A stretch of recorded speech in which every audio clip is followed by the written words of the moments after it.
আজকের সন্ধ্যার আলোচনার বিষয়টা হচ্ছে কোরআন কি আল্লাহর বাণী। অনেকের মনে একটা ভুল ধারণা আছে যে ইসলাম হলো একটা নতুন ধর্ম যেটা এসেছে 1400 বছর আগে, আর নবী মুহাম্মদ সাল্লাল্লাহু আলাইহি সাল্লাম এই ধর্মের প্রতিষ্ঠাতা। সত্যি বলতে ইসলাম হলো সবচেয়ে প্রাচীন ধর্ম যেটার শুরু হয়েছে পৃথিবীর প্রথম মানুষের সময়, আর নবী মুহাম্মদ সাল্লাল্লাহু আলাইহি সাল্লাম এই ধর্মের প্রতিষ্ঠাতা নন, তবে তিনি সর্বশেষ এবং চূড়ান্ত রাসূল আল্লাহ সুবহানাহু ওয়া তাআলার সর্বশক্তিমান ঈশ্বরের, যাকে দেওয়া হয়েছে সর্বশেষ ও চূড়ান্ত বার্তা পবিত্র কোরআন। সকল নবীগণ যারা সর্বশেষ ও চূড়ান্ত নবী মুহাম্মদ সাল্লাল্লাহু আলাইহি সাল্লামের আগে এসেছিলেন তাদেরকে একটা নির্দিষ্ট গোত্রের জন্য প্রেরণ করা হয়েছিল, আর সেই নবীকে ওই গোত্রের লোকদের জন্য মানা আবশ্যক ছিল একটা নির্দিষ্ট সময়ের জন্য। যেহেতু পূর্ববর্তী সব কিতাব নির্দিষ্ট একটা গোত্রের জন্য ছিল, নির্দিষ্ট সময়ের জন্য ছিল, আর তাদের অনেক মুজিজা দেখিয়েছেন পূর্ববর্তী নবীগণ, যেমন ধরেন সমুদ্রকে দুই ভাগ করা, মৃতকে জীবিত করা, এগুলো সেই সময়ের লোকদের সন্তুষ্ট করত। কিন্তু এখন আমাদের জন্য এগুলোর পরীক্ষা করার, যাচাই করার কোনো সুযোগ নাই। আর নবী মুহাম্মদ সাল্লাল্লাহু আলাইহি সাল্লামকে শুধু মুসলিম বা আরবদের জন্য প্রেরণ করা হয়নি।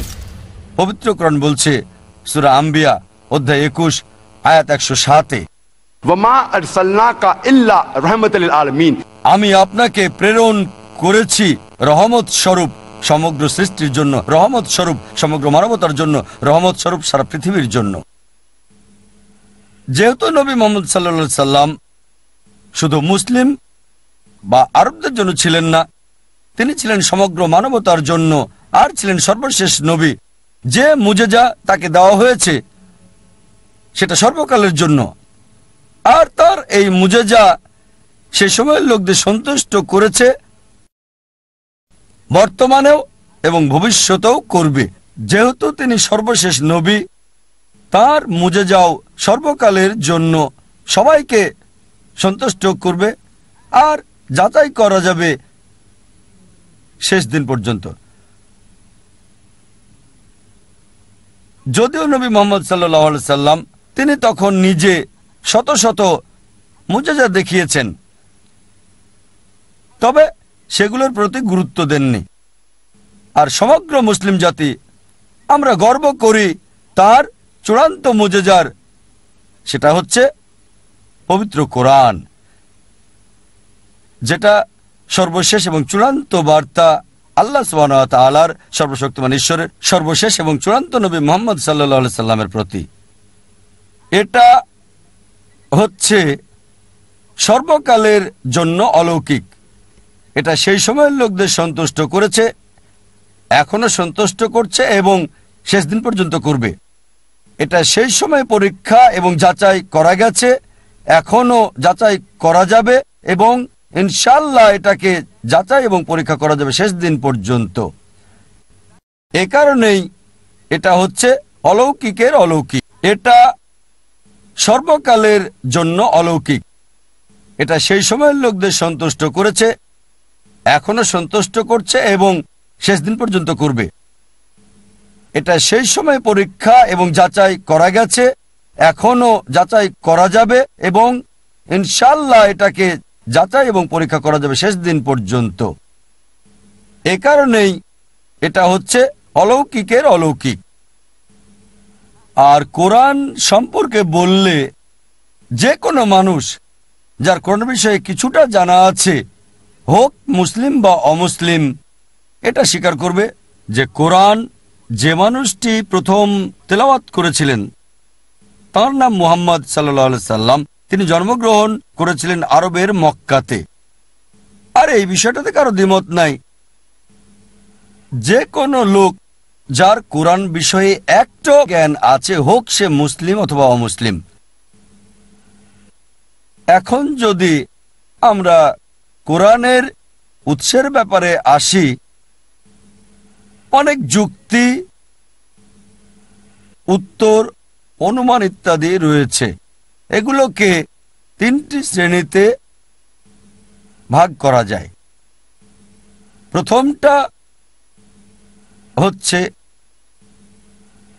নবী মুহাম্মদ সাল্লাল্লাহু আলাইহি সাল্লাম তিনি সচেতনভাবে, অর্ধচেতনভাবে অথবা অচেতনভাবে কোরআনের লেখক।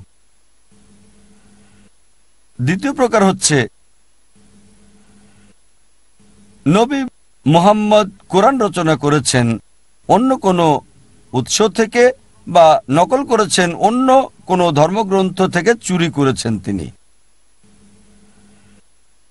তৃতীয় প্রকার হচ্ছে এর কোনো মানবীয় লেখক নেই, মানবীয় উৎস নেই, বরং আক্ষরিক অর্থেই সর্বশক্তিমান আল্লাহ তাআলার বাণী। কোরআনের উৎসের ব্যাপারে যে কোনো ধারণায় হোক এই তিন শ্রেণীর মধ্যেই পড়বে। সেটা শর্তটা মতামত থাক, এই তিন প্রকারের মধ্যেই সেটা পড়বে। আজকে আমরা পরীক্ষা আর যাচাই করব বিভিন্ন মানুষের দেওয়া বিভিন্ন অনুমান আর মতামতের। সবগুলো বলার হয়তো সময় হবে না, যেহেতু সময় খুবই সীমিত। আমি আলোচিত আর গুরুত্বপূর্ণ মতামতগুলো নিয়ে এখানে শুধু কথা বলবো। প্রথমে দেখব নবী মুহাম্মদ সাল্লাল্লাহু আলাইহি সাল্লাম কি কোরআনের রচয়িতা হতে পারেন? হতে পারে সচেতন, অর্ধচেতন বা অবচেতন ভাবে। এটা হচ্ছে খুবই অযৌক্তিক যে কোনো ব্যক্তি স্বীকার করবে না বা কেউ বলবে না এমন কোনো বিখ্যাত কাজ করার পর, হোক সেটা সাহিত্য অথবা বিজ্ঞান, যা কিছু এমন বিষয় বলেছেন ইসলামের সমালোচকেরা, তারা বলে নবী মুহাম্মদ সাল্লাল্লাহু আলাইহি সাল্লাম কোরআনের রচয়িতা। কখনোই নবীজি এই ব্যাপারটা দাবি করেননি যে তিনি কোরআনের রচয়িতা ছিলেন বা একটা শব্দ রচনা করেছেন, কখনোই দাবি করেননি। তিনি দাবি করেননি যে কোরআন তিনি নিজে রচনা করেছেন। আর কোরআন হচ্ছে আরবি ভাষার শ্রেষ্ঠ কাজ। তাহলে কেন একজন ব্যক্তি এই শ্রেষ্ঠ কাজের কৃতিত্বটা নেবেন না? কেন মিথ্যে বলবেন? ইতিহাস আমাদের বলে বাল্যকাল থেকে নবুয়ত লাভ করা পর্যন্ত, 40 বছর বয়স পর্যন্ত মুহাম্মদ সাল্লাল্লাহু আলাইহি সাল্লাম একটা মিথ্যে কথাও কখনো বলেননি, একটা মিথ্যের প্রমাণ নেই। জীবনে তিনি মিথ্যে বলেননি একটাও। আর নবুয়ত পাওয়ার আগে তিনি পরিচিত ছিলেন সত্যবাদী, সৎ মানুষ আর দানশীল হিসেবে। তাকে বলা হতো আলামিন। শত্রুরা, বন্ধুরা সবাই তাকে বলতো সত্যবাদী। অনেক দৃষ্টান্ত আছে, এমনকি সেসব লোকও নবীজির নবুয়ত লাভের পর তারা বলতো সে মিথ্যে বলছে। তারপরে শত্রুরা, বিরোধীরা তাদের মূল্যবান জিনিসগুলো নিরাপত্তার জন্য তার কাছে রাখত। বিষয়টা তারপরও পরিষ্কার হয় যখন নবীজি মক্কা থেকে মদিনা হিজরত করেন। তিনি হযরত আলী রাদিয়াল্লাহু আনহুকে বললেন এই জিনিসগুলো মালিককে বুঝিয়ে দেবে। তার শত্রুরা বলতো সে মিথ্যে বলছে, তারপরও তাকে তারা বিশ্বাস করত, মূল্যবান জিনিসগুলো তার কাছে রাখত। কেন? আমরা আবু সুফিয়ানের কথা বলতে পারি, যিনি মক্কার একটা গোত্রের প্রধান ছিলেন। যখন তিনি রাজা হারক্লাউসের কাছে গেলেন, তার সাহায্য চাইলেন, তখন রাজা জিজ্ঞেস করলেন যে তোমার কি মনে হয়, তোমার জানা মতে এই নবী কখনো মিথ্যে বলেছে অথবা কখনো কি সে অবিচার করেছে? আবু সুফিয়ান, সে সময় সে নবীজির শত্রু ছিল, সে উত্তর দিল না। তাহলে কেন এমন সৎ, বিশ্বাসী, দানশীল ব্যক্তি মিথ্যে কথা বলবে? চলুন এবারে প্রাচ্যবিদ আর ইসলামের সমালোচকদের বিভিন্ন অভিযোগগুলো বিশ্লেষণ করে দেখি মুহাম্মদ সাল্লাল্লাহু আলাইহি সাল্লামের বিরুদ্ধে। আলোচিত বিষয়গুলো দেখব। ইসলামের সমালোচকদের একটা অভিযোগ হচ্ছে যে নবী মুহাম্মদ মিথ্যে বলেছে যে সে কোরআনের রচয়িতা নয়, আর ঈশ্বরের উপর চাপিয়ে দিয়েছে স্বার্থ হাসিলের জন্য। আমরা জানি অনেক মানুষই তারা নিজেকে নবী দাবি করেছিল, ধর্মপ্রচারক দাবি করেছিল, নিজেকে সাধু দাবি করেছিল বিলাসবহুল জীবনযাপনের জন্য। পৃথিবীতে এমন হাজার হাজার উদাহরণ আছে, এমনকি এখনো। কিন্তু যদি নবীজির জীবনের দিকে তাকাই, তিনি নবুয়ত পাওয়ার আগে বিলাসবহুল জীবনযাপন করেছেন নবুয়তের পরের জীবনের চেয়ে। তিনি বিয়ে করেছিলেন 25 বছর বয়সে একজন ধনী মহিলাকে, যার নাম খাদিজা রাদিয়াল্লাহু আনহা। আর নবুয়ত পাওয়ার পরের জীবনটা ছিল তার খুবই কষ্টের। যদি চাইতেন নবুয়তের পর তার জীবন আরো বিলাসবহুল হতো, যেমনটা এখনকার নবী আর সাধু দাবিকারীদের ক্ষেত্রে দেখা যায়। এছাড়াও অনেক সহিহ হাদিসে আমরা দেখতে পাই, নববীর হাদিস সহ রিয়াদুস সালেহিন 492 নম্বর হাদিস, যে তার একজন স্ত্রী হযরত আয়েশা রাদিয়াল্লাহু আনহা তিনি বললেন যে এমনও সময় ছিল যখন চুলায় কোনো আগুন জ্বলতো না 1 মাস বা 2 মাসের জন্য। তার মানে এই 1 মাস বা 2 মাস রান্না করার মতো কিছু ছিল না।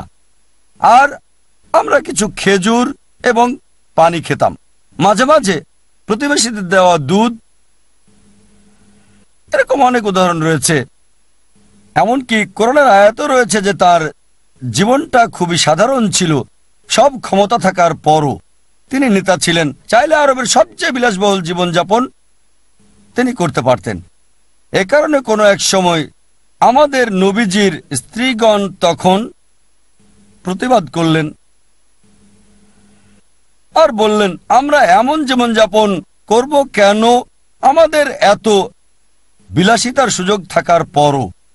সাথে সাথে আল্লাহ সুবহানাহু ওয়া তাআলা আয়াত নাজিল করলেন সূরা আহজাব অধ্যায় 33 আয়াত 28 ও 29। বলা হয়েছে, হে নবী, আপনার সাথীদের বলুন, স্ত্রীদের বলুন, যদি তারা চায় এই দুনিয়ার সুখ, চাকচিক্য চায়, আমি তোমাদের মুক্ত করে দেব। তোমরা তা করতে পারো, আমি তোমাদের অনেক সম্পদ দেব। কিন্তু যদি আখিরাতের জীবন চাও, তাহলে সেটা আখিরাতের তোমাদের দেওয়া হবে। তার মানে তার স্ত্রীগণের আপত্তি, কেন এমন সাধারণ জীবন যাপন করব যেখানে করতে পারি উন্নত জীবন যাপন? সাথে সাথে ওহী নাজিল হলো। তারপর স্বাভাবিকভাবে নবীজির স্ত্রীগণ ক্ষমা চাইলেন এবং আখিরাতের জীবনটাকেই প্রাধান্য দিলেন। আমরা আরো দেখতে পাই রিয়াদুস সালেহিনের হাদিস, হাদিস নাম্বার 465 ও 466। হযরত বিলাল রাদিয়াল্লাহু আনহু বললেন যে যখনই নবীজি কোনো উপহার গ্রহণ করতেন, কখনোই নিজের জন্য তিনি রাখতেন না, ভবিষ্যতের জন্য রাখতেন না, গরিবদের মাঝে বিলিয়ে দিতেন। আর এটা উল্লেখ আছে পবিত্র কোরআনে সূরা বাকারা অধ্যায় 2 আয়াত 79। ফাওয়াইলুল লিল্লাযিনা ইয়াকতুবুনা আল কিতাবা বিআইদিহিম সুম্মা ইয়াকুলুনা হাযা মিন ইনদিল্লাহ লিয়াশতারু বিহি সামনান কালিলা ফাওয়াইলুল লাহুম মিম্মা কাতাবাত আইদিহিম ওয়াইলুল লাহুম মিম্মা ইয়াকসিবুন। অভিশাপ তাদের উপর যারা নিজ হাতে কিতাব রচনা করে আর বলে এটা আল্লাহর পক্ষ হতে, ঈশ্বরের পক্ষ হতে, করে অতি নিকৃষ্ট মূল্য লাভের জন্য। অভিসম্পাদ তার জন্য যা তারা লেখে, অভিসম্পাদ তার জন্য যা লাভ করে থাকে। এখন চিন্তা করেন, যদি নবীজি মিথ্যে কথা বলতেন যে এই বই আল্লাহর নিকট হতে না, আসলে তিনি রচনা করতেন, খুবই সম্ভাবনা ছিল একদিন তা প্রকাশ পাবে। দেখা যাবে নিজের বইয়ে নিজেকে অভিশাপ দিচ্ছেন। অভিশাপ তাদের উপর যারা নিজ হাতে কিতাব রচনা করে আর বলে এটা আল্লাহর পক্ষ হতে। যদি তিনি নিজে কোরআন রচনা করতেন আর বলতেন সর্বশক্তিমান ঈশ্বরের পক্ষ হতে, তাহলে কখনোই এমন কথা উল্লেখ করতেন না। কিছু সমালোচক বলে থাকেন যে মুহাম্মদ নিজে কিতাব রচনা করে আল্লাহর নাম দিয়েছে, কারণ সে সুনাম, মর্যাদা, খ্যাতি আর নেতৃত্ব চেয়েছিল। মাইকেল এইচ হার্টের মতে তার বইয়ে লিখেছেন মানব ইতিহাসের সবচেয়ে প্রভাবশালী 100 ব্যক্তির নাম, আর সবার ব্যাপারেই তিনি বিশ্লেষণ করেছেন আদম আলাইহিস সালাম থেকে শুরু করে বর্তমান সময় পর্যন্ত। তিনি নবী মুহাম্মদ সাল্লাল্লাহু আলাইহি সাল্লামকে 1 নম্বরে রেখেছেন মানব ইতিহাসের সবচেয়ে প্রভাবশালী ব্যক্তি হিসেবে। তাই তিনি নেতা হতে চাইলে দাবি করতেন না যে কোরআন ঈশ্বরের পক্ষ থেকে, আসলে যদি তিনি রচনা করতেন। আর মাইকেল এইচ হার্ট কারণ দেখিয়েছেন প্রত্যেকের জন্য কেন 1 নম্বর, 2 নম্বর, 3 নম্বরে দিয়েছেন। আর বায়োগ্রাফির শেষ দিকে তিনি লিখেছেন এটা প্রশ্নাতীত সততা এবং ধর্মীয় প্রভাব যা নবী মুহাম্মদ সাল্লাল্লাহু আলাইহি সাল্লামকে সন্দেহাতীতভাবে 1 নম্বরে নিয়ে এসেছে, যিনি মানব ইতিহাসে সবচেয়ে বেশি প্রভাব বিস্তার করেছিলেন। নবী মুহাম্মদ সাল্লাল্লাহু আলাইহি সাল্লাম যদি চাইতেন খ্যাতি, যশ, ক্ষমতা, নেতৃত্ব, তিনি তা পেতেন। তার মধ্যে সব গুণই ছিল। মিথ্যে বলে কোরআনকে সর্বশক্তিমান ঈশ্বরের প্রতি আরোপের দরকার ছিল না, তার সব সম্ভাবনাই ছিল। যদি যৌক্তিকভাবে দেখেন, যদি কেউ ক্ষমতা, খ্যাতি, নেতৃত্ব, যশ, মর্যাদা চায়, পাশাপাশি তার সাথে ভালো খাবার, সুন্দর পোশাক, সুন্দর বাসস্থান, মনোরম প্রাসাদ, নিরাপত্তা ইত্যাদিও থাকে। কিন্তু যদি নবীজি মুহাম্মদ সাল্লাল্লাহু আলাইহি সাল্লামের জীবনী দেখেন, নিজে কাপড় ধুতেন, নিজের জুতো মেরামত করতেন, দুধ দোয়াতেন, আর গৃহস্থালির সমস্ত কাজ নিজেই করতেন। তিনি মাটিতে বসে খেতেন। তিনি যখন যেতেন বাজারে, সাথে কোনো দেহরক্ষী থাকতো না।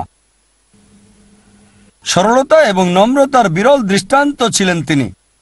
যে কেউ তাকে দাওয়াত করত, হোক সে দরিদ্র মানুষ, তিনি দাওয়াত গ্রহণ করতেন, আর যে সমস্ত খাবার দেওয়া হতো তিনি খেতেন।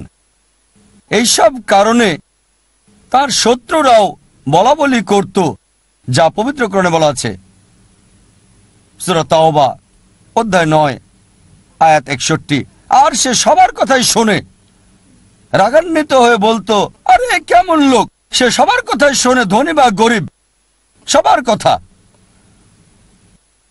অনেক দৃষ্টান্ত আর উদাহরণ রয়েছে যেগুলো ইতিহাসের পাতায় লিপিবদ্ধ আর হাদিসে আছে। এমন একটা ঘটনা আছে, তা হলো আরব মুশরিকদের একজন প্রতিনিধি, নাম হলো উতবা। সে নবীজির কাছে এসে বলল যে আরবের সব সম্পদ আপনাকে দিয়ে দেব, আমরা আরবের সবচেয়ে ধনী লোক বানাবো আপনাকে, আপনি চাইলে আমাদের নেতা বানাবো, আপনাকে রাজা বানাবো, বিনিময়ে আপনাকে যা করতে হবে তা হলো এই কথা প্রচার থেকে বিরত থাকবেন যে আল্লাহ এক। যদি নবীজি নেতৃত্ব চাইতেন, যদি রাজা হতে চাইতেন, প্রস্তাব গ্রহণ করতে পারতেন, সহজ ছিল।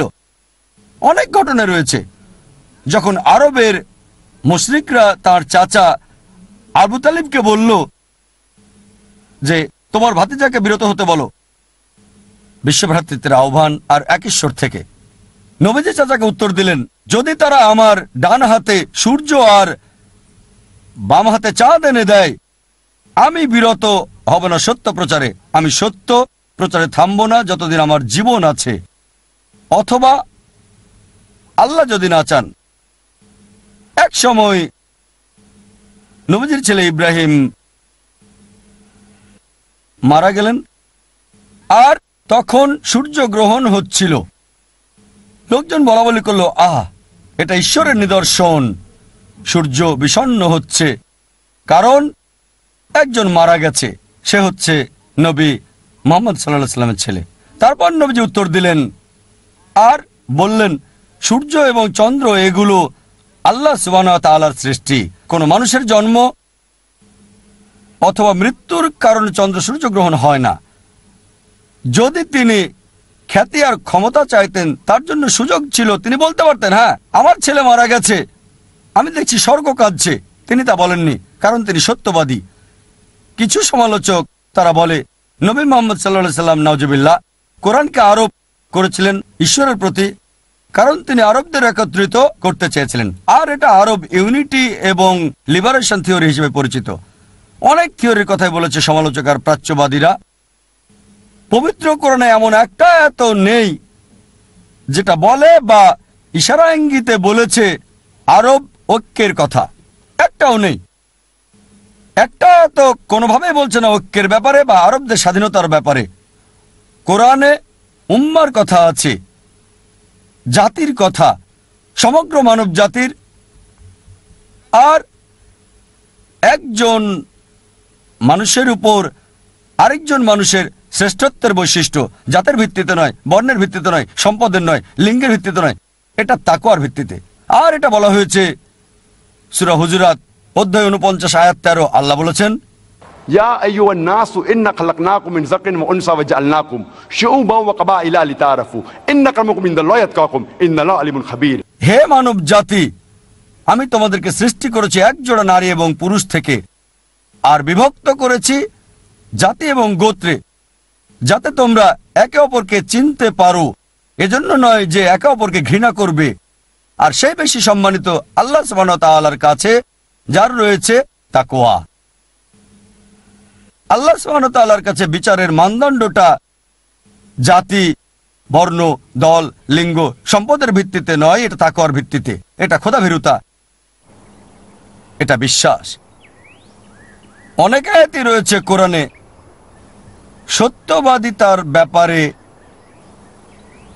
আর বলা হয়েছে সত্যবাদী হওয়ার জন্য যদি আপনজনের বিরুদ্ধেও যায়, মতবিরোধ হতে পারে তোমার বাবার সাথে, স্বামী স্ত্রীর মধ্যে, এমনকি আত্মীয়দের মধ্যেও, যদি আপনি সত্য কথা বলেন।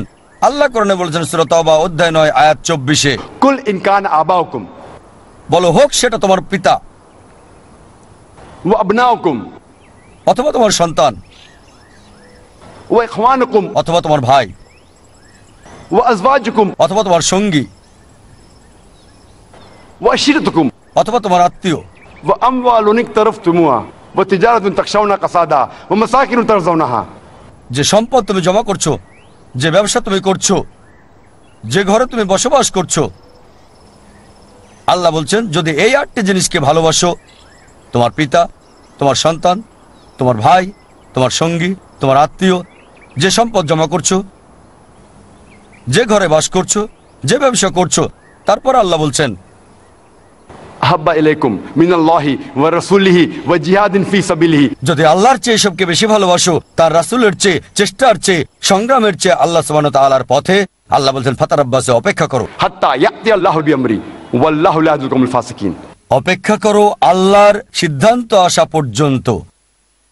আল্লাহর আযাবের অপেক্ষা করো, আর আল্লাহ ফাসিক লোকদের অনুগ্রহ করেন না। সুতরাং নবীজি আরবের ঐক্য চাইলে এরকম আয়াত কোরআনে কেন উল্লেখ থাকবে? এটা আরো বলা হয়েছে পবিত্র কোরআনে সূরা আলে ইমরান অধ্যায় 3 আয়াত 103-এ, वातसिमु बिहब्लिल्लाहि जमिया वला तफरकू।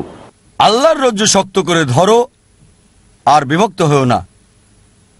তাই আমাদের নবীজি বিশ্বাসীদের ঐক্যের কথা বলছেন, তিনি এখানে আরবদের ঐক্যের ব্যাপারে বলছেন না। যদি নবীজি আরবদের ঐক্য চাইতেন, সহজে নেতৃত্ব নিয়ে নিতেন, তাদের নেতা হতেন, রাজা হতেন, সহজে আরবদের একত্রিত করতেন। কোরআনে অনেক আয়াতই আছে যেগুলো এই থিওরিকে খণ্ডন করে। আরো বলা হয়েছে পবিত্র কোরআনে সূরা আল ইমরান অধ্যায় 3 আয়াত 43-এ বলা হয়েছে वस्कालतिल मलाइकतु या मरियमु, আর ফেরেশতাগণ बलल হে মরিয়ম, इन्नल्लाह अस्तफाकी व तहरकी। যে আল্লাহ তোমাকে বাছাই করেছেন এবং পবিত্র করেছেন এবং সম্মানিত করেছেন সব নারীর চেয়ে। চিন্তা করেন, কোরআন বলছে যে মরিয়ম যীশু খ্রিস্ট আলাইহিস সালামের মা, যিনি ছিলেন ইহুদি, তাকে পৃথিবীর সব মহিলার উপর মর্যাদা দেওয়া হয়েছে। যদি তিনি আরবের ঐক্য চাইতেন, তাহলে বাছাই করতেন তার মাকে বা তার স্ত্রীকে অথবা কন্যাকে, আরবের অন্য মহিলাকে। সব মহিলার প্রতিনিধি হিসাবে, কিন্তু তিনি বাছাই করলেন কাকে? মা মরিয়মকে, যিনি হলেন ঈসা আলাইহিস সালামের মা, সকল মহিলাদের উপর যাকে মর্যাদা দেওয়া হয়েছে। আর এর কারণটা পরবর্তী আয়াতে বলা হয়েছে, সূরা আল ইমরান অধ্যায় 3 আয়াত 45, যে এটা সর্বশক্তিমান ঈশ্বরের পক্ষ থেকে প্রেরণা। তার কোনো পছন্দ নেই, তার পছন্দ অপছন্দের কোনো সুযোগ নেই, কারণ এই ওহী আল্লাহ সুবহানাহু ওয়া তাআলার পক্ষ থেকে। আরও অন্যান্য অনেক আয়াত রয়েছে পবিত্র কোরআনে অনেক জায়গায়, সূরা বাকারা অধ্যায় 2 আয়াত 47, যে তুমি কি আমার অনুগ্রহের কথা জানো না, আমি যা করেছিলাম ইসরায়েলের সন্তানদের উপর, ইসরায়েলের উপর। তাই কোরআনের এই সবগুলো আয়াত যদি নবী মুহাম্মদ নাউজুবিল্লাহ কোরআনের রচয়িতা হতেন, আল্লাহ মাফ করুন, তাহলে কেন তিনি এই আয়াত কোরআনে বলবেন? আরেকটা অভিযোগ বা থিওরি, যেটা পরিচিত থিওরি অব মোরাল রিফরমেশন। নবী মুহাম্মদ কোরআনকে সর্বশক্তিমান ঈশ্বরের বাণী বলেছেন কারণ মানুষকে পুনর্গঠন করতে চেয়েছিলেন। তাহলে কেন একজন মানুষ মিথ্যে বলবে যে মানুষকে মোরালে রিফর্ম করতে চায়? যদি সত্যবাদী হতে চান, মিথ্যে দিয়ে সেটা হতে পারবেন না। উদ্দেশ্য আর কাজের মধ্যে মিল থাকতে হবে। আর কোরআন বলছে সূরা আনাম অধ্যায় 6 আয়াত 93, যে তার চেয়ে আর কে পাপী হতে পারে মানুষের মধ্যে যে সর্বশক্তিমান ঈশ্বরের উপর মিথ্যে কথা বলে আর বলে ঈশ্বরের ওহী পেয়েছে, আসলে সে পায় নাই। এই সম্ভাবনা ছিল যে পরবর্তীতে নবীজির বিষয়গুলো প্রকাশ পেত আর নিজেকে খারাপ বলে আখ্যায়িত করতেন নিজের বইয়ে, যদি রচয়িতা হতেন নাউজুবিল্লাহ, আল্লাহ মাফ করুন। এটা বলা হয়েছে সূরা হাক্কায় অধ্যায় 69 আয়াত 44, 45, 46, 47, যে যদি নবীর কোনো কথা আমার নামে চালিয়ে দিত, অবশ্যই তার ডান হাত ধরে ফেলতাম এবং তার জীবন ধমনী আমি কেটে ফেলতাম, আর তোমাদের মধ্যে কেউ তাকে রক্ষা করতে পারত না। আল্লাহ কোরআনে বলছেন, যদি নবী বা অন্য কোনো মানুষ মিথ্যা আবিষ্কার করত বা আল্লাহর নামে মিথ্যে চালিয়ে দিত, সর্বশক্তিমান ঈশ্বর সেই নবীর ডান হাত চেপে ধরতেন আর তার জীবন ধমনী কেটে ফেলতেন, আর কেউ তাকে রক্ষা করতে পারত না। আর কিছু লোক আছে যারা বলে নাউজুবিল্লাহ নবী মুহাম্মদ সাল্লাল্লাহু আলাইহি সাল্লাম ভুগতেন মাইথোম্যানিয়ায়। এটা মানসিক সমস্যা, যার দ্বারা মানুষ মিথ্যে কথা বলে এবং ওই মিথ্যেকে বিশ্বাসও করে। মাইথোম্যানিক হলো এমন ব্যক্তি যে মিথ্যে কথা বলে আর সেই মিথ্যাকে সে বিশ্বাসও করে। আর একজন মনোবিজ্ঞানী তাকে চিকিৎসা করে কিছু বাস্তবতা দিয়ে। ধরেন কেউ বলল যে আমি রাজা, চিকিৎসক তাকে বলবে না যে তুমি ঘোরে আছো, চিকিৎসক বলবে তুমি রাজা, তাহলে রানী কোথায়? তখন মাইথোম্যানিক বলবে রানী তার মায়ের প্রাসাদে গেছে। তোমার মন্ত্রী কোথায়? মন্ত্রী মারা গেছে। দেহরক্ষীরা কোথায়? আপনি যত তাকে বাস্তবতার মুখোমুখি করবেন তখন সে বলবে যে আমি রাজা নই। আর যদি আপনি কোরআন দেখেন, কোরআন বাস্তবতার কথা বলে, বাস্তবতার উদাহরণ দিতে থাকে, বাস্তবতার। তাই কোরআন হলো মাইথোম্যানিয়াকদের জন্য চিকিৎসা। এটা মাইথোম্যানিয়াক রোগীর লেখা বই নয়, নাউজুবিল্লাহ। এছাড়াও আরও কিছু সমালোচক যারা বলে আর বিশ্বাস করে ধর্মীয় ইলিউশন থিওরিতে, বলে যে নবী মুহাম্মদ সাল্লাল্লাহু আলাইহি সাল্লাম কোরআন রচনা করেছেন তার জ্ঞানে, অভিজ্ঞতা থেকে, বিভিন্ন ঘটনা, পারিপার্শ্বিকতা না জেনে নিজেই কোরআন রচনা করেছেন। অনেকে বলে নাউজুবিল্লাহ, আল্লাহ মাফ করুন, তিনি পাগল ছিলেন। এখন যে লোকের মোহ আছে অথবা কোনো পাগল ব্যক্তির পক্ষে এত সুশৃঙ্খল আর সুষ্ঠুভাবে দৃঢ় থাকা 22 বছরের বেশি সময় সম্ভব না। কোরআন এক সময়ে বা একদিনে বা এক মুহূর্তে নাজিল করা হয়নি, এটা 22 বছরের বেশি সময়ে নাজিল করা হয়েছে। কোনো ব্যক্তি যার মোহ আছে বা মানসিক রোগের পক্ষে 22 বছরের বেশি সময় দৃঢ় থাকা সম্ভব নয়।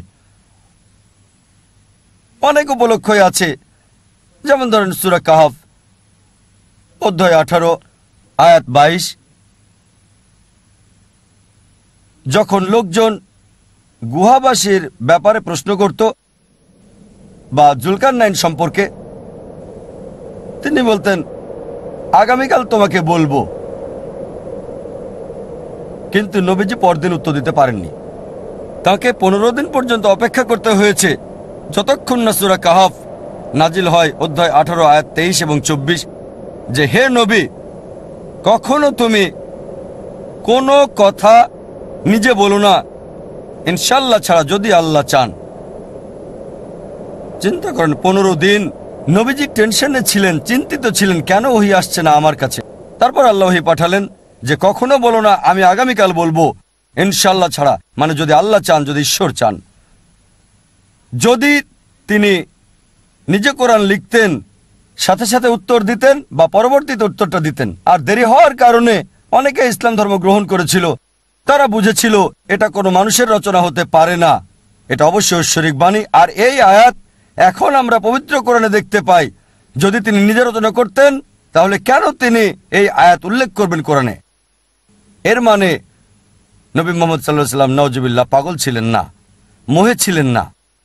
আরেক শ্রেণীর মানুষ যারা বলে নবী মুহাম্মদ সাল্লাল্লাহু আলাইহি ওয়াসাল্লাম নাউজুবিল্লাহ পাগল ছিলেন, যখন বলবেন কিভাবে পাগল ছিলেন, তারা বলবেন না আসলে মিথ্যাবাদী, প্রমাণ করবেন মিথ্যাবাদী না, তখন তারা বলে দুটোই ছিল। একজন মানুষ হয় পাগল হবে, না হয় মিথ্যাবাদী, কখনো দুটোই হতে পারে না। কারণ একজন পাগলকে যখন প্রশ্ন করবেন, সাথে সাথে উত্তর দিবে, হোক যৌক্তিক বা অযৌক্তিক। একজন মিথ্যাবাদী চিন্তা করবে, চেষ্টা করবে, আর সঠিক উত্তর দেবে। তাই দুটো হচ্ছে সাংঘর্ষিক। আমরা জানি নবী তিনটার কোনোটাই ছিলেন না, পাগলও ছিলেন না, মিথ্যাবাদীও না, কোনোটাই ছিলেন না। তাই এই সবগুলো উত্তর থেকে নিশ্চিত ভাবে আমরা বলতে পারি নবী মুহাম্মদ সাল্লাল্লাহু আলাইহি ওয়াসাল্লাম কোরআন রচনা করেননি। এবার দ্বিতীয় ক্যাটাগরি নিয়ে বলি, যে নবীজি কোরআন অন্য উৎস থেকে শিখেছিলেন বা নকল করেছেন, অথবা অন্য ধর্মগ্রন্থ থেকে তিনি চুরি করেছিলেন। বিভিন্ন ধরনের অভিযোগ করে থাকে অমুসলিমরা আর ইসলামের সমালোচকেরা যে নবী মুহাম্মদ কোরআন শিখেছিলেন একজন রোমান কামারের কাছে, সে মক্কার নিকটে বাস করত। আল্লাহ সুবহানাহু ওয়া তাআলা ওহী নাজিল করলেন সূরা নাহল অধ্যায় 16 আয়াত 103। আমি জানি তারা বলে তুমি অন্য কারো কাছ থেকে কিতাব শিখেছো, কিন্তু তারা জানে না তার ভাষা আরবি ছিল না, আর কোরআন ছিল বিশুদ্ধ আরবি ভাষায়। রোমান কর্মকার খুব একটা আরবি জানতো না, সে ছিল বিদেশি, আর আপনি বলছেন নবীজি তার কাছে শিখেছিল। আর কোরআন এই বই রচনা করা হচ্ছে বিশুদ্ধ সুন্দর আরবি ভাষায়। অনেকটা এমন যে একজন চাইনিজ যে ভালো ইংরেজি জানে না, সে শেক্সপিয়ারকে কবিতা লেখা শিখিয়েছে। আরেকটা অভিযোগ যে নবীজি মুহাম্মদ সাল্লাল্লাহু আলাইহি ওয়াসাল্লাম কোরআনের বিষয়গুলো জেনেছিলেন ওরাকার নিকট। ওরাকা ইবনে নফল নবীজির স্ত্রী হযরত খাদিজা রাদিয়াল্লাহু আনহার আত্মীয়। তবে ইতিহাস পড়লে জানা যায় যে নবী মুহাম্মদ সাল্লাল্লাহু আলাইহি ওয়াসাল্লামের ওরাকার সাথে সাক্ষাৎ হয়েছে মাত্র 2 বার। প্রথমটা নবুয়ত পাওয়ার আগে, নবীজি ইবাদত করছিলেন কাবায়, ওরাকা তখন নবীজির কপালে চুমু দিয়েছিলেন। দ্বিতীয়বার যখন নবীজির কাছে প্রথম ওহী আসলো, নবীজিকে পবিত্র আর পরিচ্ছন্ন করা হয়েছিল, তার স্ত্রী ওরাকার কাছে নিয়ে গেছিলেন। জীবনে মাত্র 2 বার। প্রথম ওহী নাজিল হওয়ার পরই, প্রথম ওহী নাজিলের 3 বছর পর সে মারা যায়। আর এই কোরআন নাজিল হয়েছে 22 বছরের বেশি সময়। চিন্তা করেন, 2 বার সাক্ষাৎ হয়েছে, তার কাছে শিক্ষা নেওয়া কিভাবে সম্ভব? সেই লোক মারা যায় সর্বশেষ সাক্ষাতে 3 বছর পর, ওহী নাজিলের পর। সুতরাং এটা অযৌক্তিক যে ওরাকার কাছে শিখেছিলেন। ওরাকা ছিলেন আরব খ্রিস্টান, আরবের ছিলেন, তবে ধর্মান্তরিত খ্রিস্টান। তাই এটা নিশ্চিত নবীজি তার কাছে শেখেননি। কিছু লোক আছে যারা বলে যে নবীজি কোরআন শিখেছিলেন ইহুদি আর খ্রিস্টানদের কাছে যখন তাদের সাথে ছিলেন। আমরা জানি যে নবীজি দাওয়াত দিয়েছিলেন ইহুদি খ্রিস্টানদের মদিনা যাওয়ার পর। ওহী নাজিলের 13 বছর পরে। তাই তাদের কাছে শেখার দাবি অযৌক্তিক। আর বিভিন্ন আলোচনায় আমাদের নবীজি বিভিন্ন তথ্য দিয়ে তাদের সাহায্য করতেন। আর অনেক লোকেরা যাদের সাথে তিনি কথা বলতেন তাদের অনেকে ইসলামে এসেছিল। তাহলে নবীজি তাদের সাহায্য করতেন, তারা নবীজিকে সাহায্য করত না। আরও কিছু লোক আছে যারা বলে যে তিনি শিখেছিলেন আরবের বাইরে কারো কাছে। আর আমরা জানি নবী মুহাম্মদ সাল্লাল্লাহু আলাইহি সাল্লাম মক্কার বাইরে গিয়েছিলেন নবুয়ত লাভের আগে মাত্র 3 বার। একবার মদিনায় 6 বছর বয়সে, দ্বিতীয়বার 9 থেকে 11 বছরের মাঝে চাচার সাথে সিরিয়ায় ব্যবসার উদ্দেশ্যে। আর 25 বছর বয়সে গিয়েছিলেন সিরিয়াতে যখন তিনি হযরত খাদিজা রাদিয়াল্লাহু আনহার ব্যবসা দায়িত্ব নেন। মক্কার বাইরে গিয়েছেন শুধুমাত্র 3 বার। এখন যদি বলে তিনি মক্কার বাইরে গিয়েছেন 3 বার আর কোরআনের সবকিছু শিখেছেন 3 বারে, এটা অযৌক্তিক। আরও যদি দেখেন অন্য কারো কাছে কোরআন শিখার দাবিটা অযৌক্তিক, কারণ তিনি খুবই ব্যস্ত থাকতেন, সব সময় লোকজন তাকে ঘিরে রাখত, তিনি ব্যস্ত থাকতেন, লোকদের সাথে সময় দিতে হতো তাকে, এতই ব্যস্ত ছিলেন। কোরআন বলছে নবীকে বিশ্রাম দাও। তাই যদি কারো কাছে কোরআন শিখতেন অবশ্যই তা প্রকাশ পেয়ে যেত। তার শত্রুরা তাকে সব সময় চোখে চোখে রাখত। যদি গোপনে কারোর সাথে দেখা করতেন অবশ্যই তা প্রকাশ পেত। এছাড়াও একটা বাস্তবতা যে নবীজি ছিলেন নিরক্ষর, এটাই যথেষ্ট এই সব অভিযোগ বাতিলের জন্য যে তিনি কোরআন নকল করেছিলেন। আর আল্লাহ পবিত্র কোরআনে বলেন সূরা আনকাবুত অধ্যায় 29 আয়াত 48 যে তুমি তো এর আগে কোনো কিতাব পড়নি, কোরআন নাজিলের আগে অন্য কোনো বইও তুমি কখনো লেখনি এর আগে। তাহলে তো সন্দেহ পোষণকারীরা সন্দেহ করত, তার মানে সর্বশক্তিমান ঈশ্বর যিনি সব জানেন তিনি জানতেন যে লোকজন অভিযোগ তুলবে যে কোরআন নবীজি রচনা করেছেন। তিনি এটা জানতেন, তাই সর্বশেষ এবং চূড়ান্ত বার্তাবাহক নবী মুহাম্মদ সাল্লাল্লাহু আলাইহি ওয়াসাল্লাম ছিলেন নিরক্ষর, উম্মি। সমালোচকদের জন্য এই সুযোগ নেই, একটা অভিযোগ করার মতো কোনো সুযোগ নেই। আল্লাহ সামান্য কোনো সুযোগও দেন নাই অহংকারীদের জন্য, সামান্য সুযোগও রাখেননি যে কেউ হয়তো বলবে নবীজি কোরআন লিখেছেন। এটার উল্লেখ আছে সূরা আরাফ অধ্যায় 7 আয়াত 157।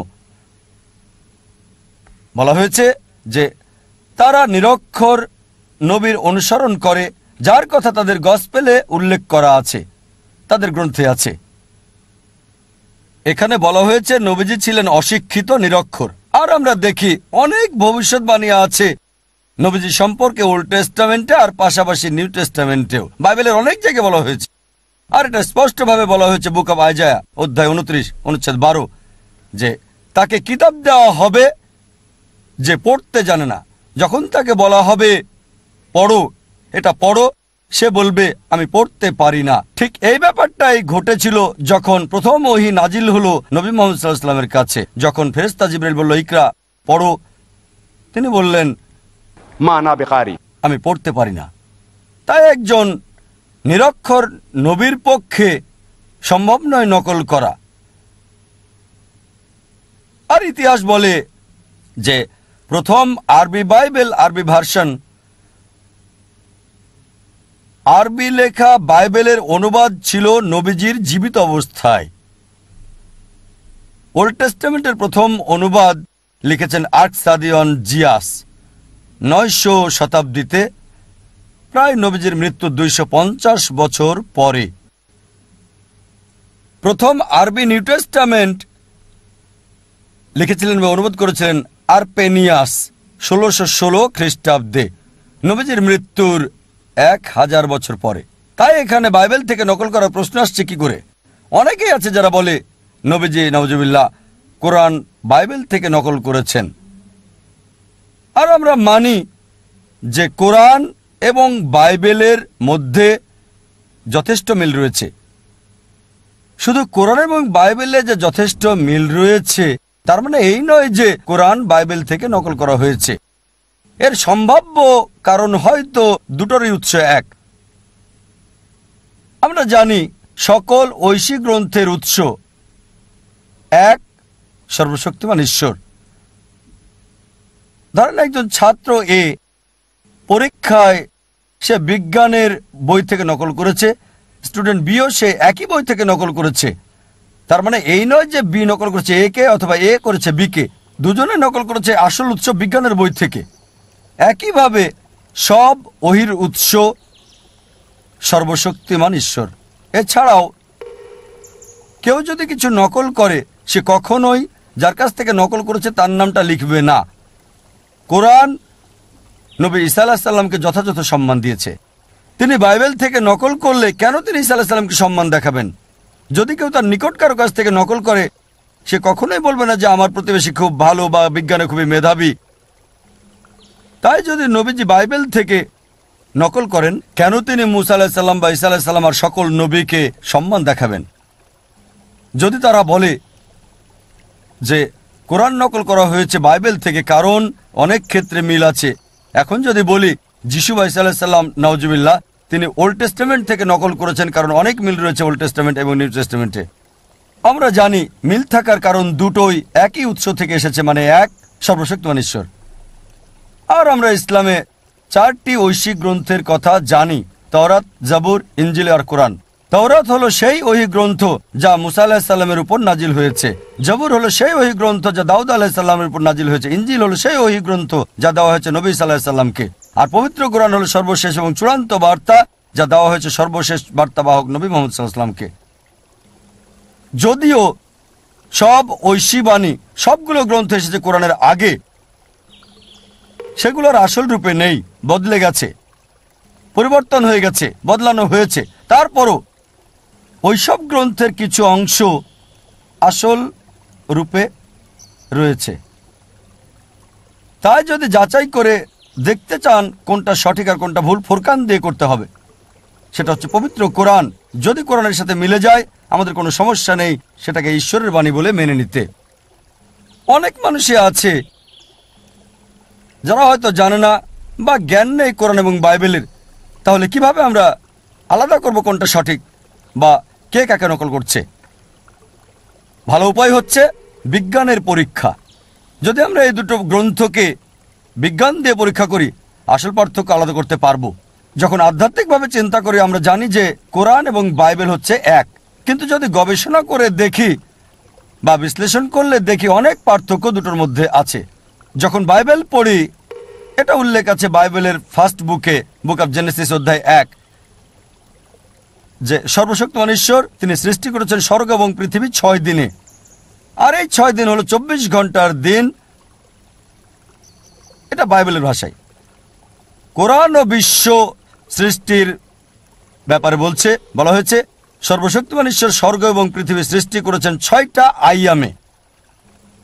আইয়াম হচ্ছে ইয়ামের বহুবচন।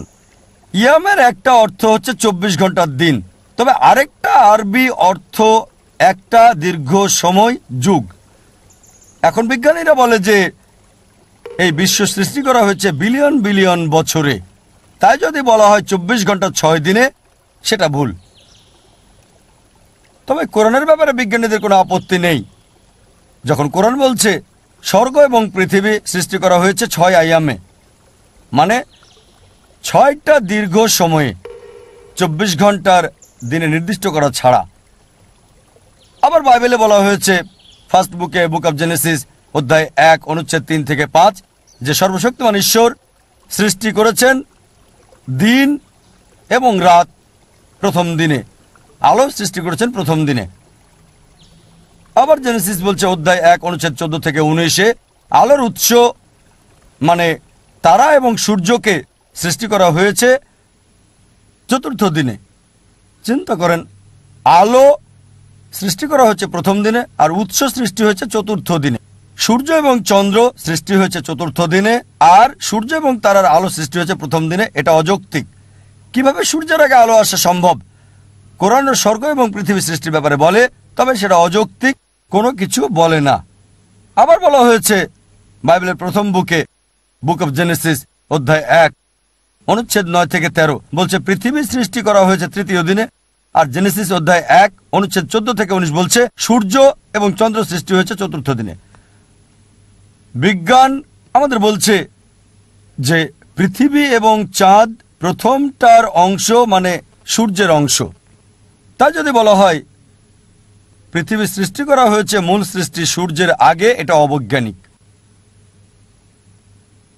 কোরআন সৃষ্টির ব্যাপারে বলছে সূর্য, চাঁদ আর পৃথিবীর, তবে কোরআন বলছে ধারাবাহিক সৃষ্টির কথা। চিন্তা করেন, নবীজি মুহাম্মদ সাল্লাল্লাহু আলাইহি ওয়াসাল্লাম নকল করেছিলেন বাইবেল থেকে আর ধারাবাহিকতা বদলে ফেলেছেন। তিনি বলেন না, দুটো একসাথে সৃষ্টি। বাইবেল আবার বলছে বুক অব জেনেসিস অধ্যায় 1 অনুচ্ছেদ 9 থেকে 13 যে সর্বশক্তিমান ঈশ্বর শাকসবজি আর গাছপালা সৃষ্টি করেছেন তৃতীয় দিনে।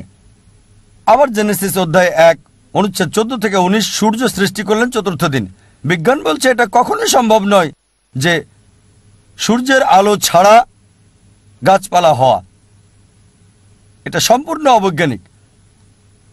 আবার বাইবেল বলছে জেনেসিস অধ্যায় 1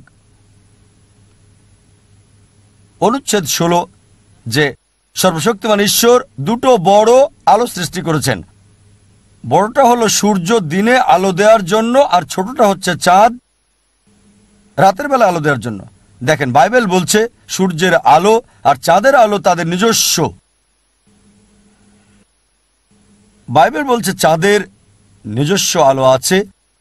কোরআন বলছে সূরা ফুরকান অধ্যায় 25 আয়াত 61-তে চাঁদের আলো তার নিজস্ব আলো নয়, প্রতিফলিত আলো। চিন্তা করেন, নবীজি বাইবেল থেকে নকল করেছেন আর সংশোধন করেছেন। নিজস্ব আলো নয়, প্রতিফলিত আলো। মানবীয়ভাবে সম্ভব নয়, শুধু যার পক্ষে সম্ভব তিনি ঈশ্বর।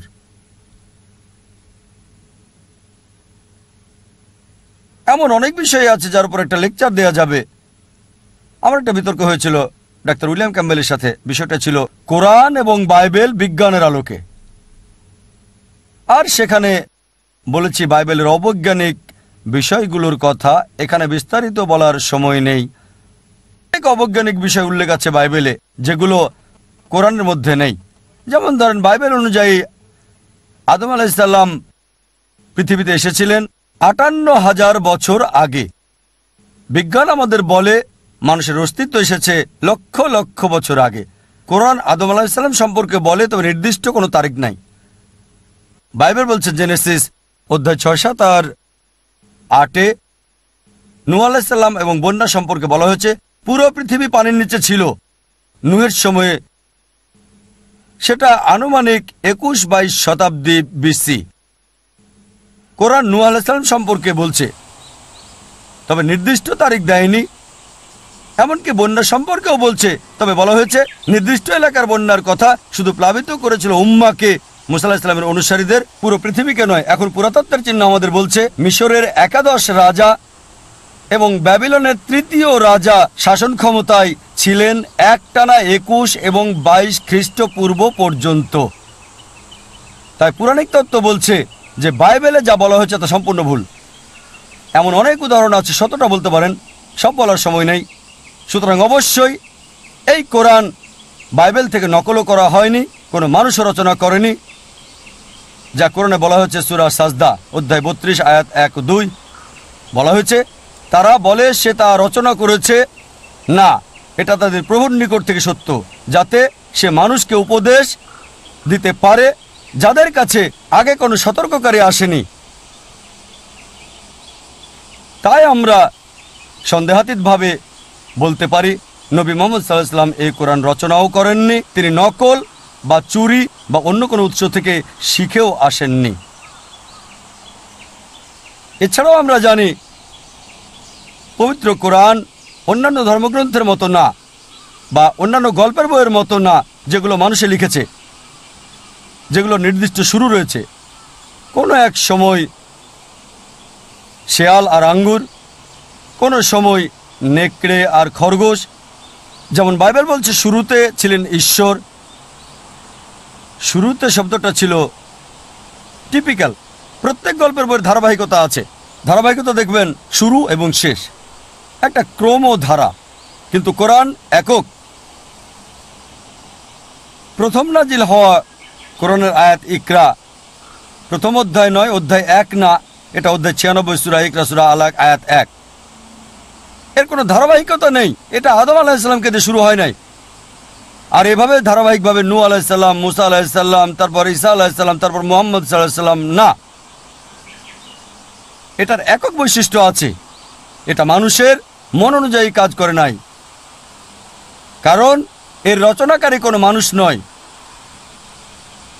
এছাড়াও অনেক অজ্ঞাত বিষয় কোরআনে রয়ে গেছে। এর সাথে সাথে এটা বলা হয়েছে যে তোমরা তা জানতে না। যেমন ধরেন পবিত্র কোরআন সূরা হুদ অধ্যায় 11 আয়াত 49 বলা হয়েছে যে তুমি আগে তা জানতে না, তোমার সাথের লোকেরাও জানতো না। একটা তথ্য দিচ্ছে আর বলছে, হে নবী তুমি জানতে না, তোমার সাথের লোকজনও জানতো না। এটা বলা হয়েছে সূরা ইউসুফ অধ্যায় 12 আয়াত 2।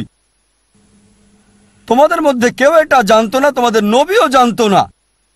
চিন্তা করেন, নবীজি বলছেন যখন কোরআন আরবে নাজিল হয়েছিল, আরবের লোকদের বলছেন আমিও জানতাম না, তোমরাও এটা জানতে না। কোন আরব বলতে পারেনি যে আমি একজন আরব আর এর উত্তরটা আমি জানি, আগে এটা জানতাম। কোরআন অনেক ঘটনার কথা বলেছে, অনেক বিষয়, জুলকারনাইন সম্পর্কে, গুহাবাসীর গল্পের ব্যাপারে অনেক তথ্য। আর বলছে তুমি আগে জানতে না। কোন মানুষের দ্বারা এটা সম্ভব আর বলবে তুমি জানতে না? এর মানে এটা কোনো মানুষের দ্বারা রচিত নয়। এরপর কিছু লোক বলে যে কোরআন একটা ছলনা। যখন তাদের বলি ছলনার উৎসটা কি, তারা কোনো উত্তর দেয় না। কোরআনে কি একটা মাত্র ছলনা বের করতে পারবে? তারা তা পারে না। তাহলে কেন এমন কথা বলো যার কোনো যৌক্তিকতা নেই? আর কিছু লোক আছে যারা মিথ্যে কথা বলে, মিথ্যে বিবৃতি দাঁড় করায়, আর তারা নিজেরাই তা করতে গিয়ে বোকা সাজে। উদাহরণস্বরূপ ধরেন একজন লোক যে মিস্টার এ কে শত্রু মনে করে, সে কোনো কারণ দাঁড় করাতে পারে না, কোনো কারণ নেই, তবে ধারণা করে। সে অযথায় বিশ্বাস করে যে মিস্টার এ হচ্ছে তার শত্রু। যখনই মিস্টার এর সাথে তার দেখা হয়, সে শত্রুর আচরণ করতে শুরু করে মিস্টার এর সাথে।